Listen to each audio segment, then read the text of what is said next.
So nagpatubang dita mga idol dito sa sili mga idol oh. Ka pa video pa mura pug angayan aon sagod ni. Oh, lakaw mga idol.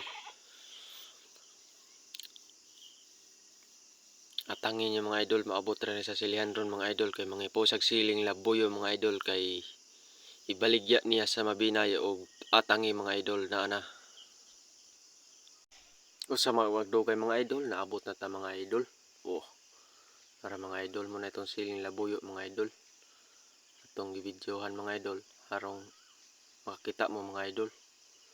Wa pa ginayhawan mga idol, wa pa kabunlay mga idol. Ug nakoy kuyog ding iro mga idol. Oh, para mga idol oh, mo nang kadakuha mga idol. Ug sa di magdugay mga idol, mangipo na ta. Let's go. Tara na. Oh mga idol, nangipo na kita mga idol. Dala ra ta gamay nga sako mga idol para dili sabal. Aron dili mga sapli ng sanga mga idol. Kay kitong dakong sako mga idol, mga sapli ang sanga, nya di nakapamunga mga idol. Oh, para sa mga idol oh. Nangipo na sa mga idol. Medyo dagko gid mga idol, hinog ra itong kwaon mga idol kay lisod pod og kwaon na to ang hilaw. Di na niya paliton mga idol. Nagabin-an na taon ta mga idol ug pangipog sili mga idol.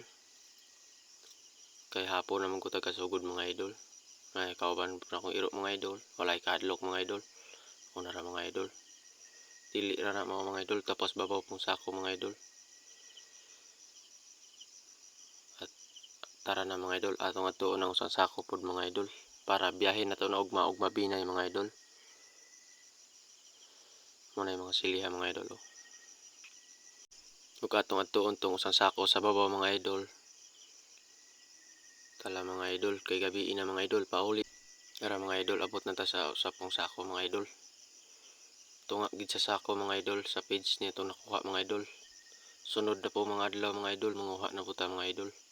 Ug ayaw mo kalimot og pag-like og comment ug bye-bye mga idol.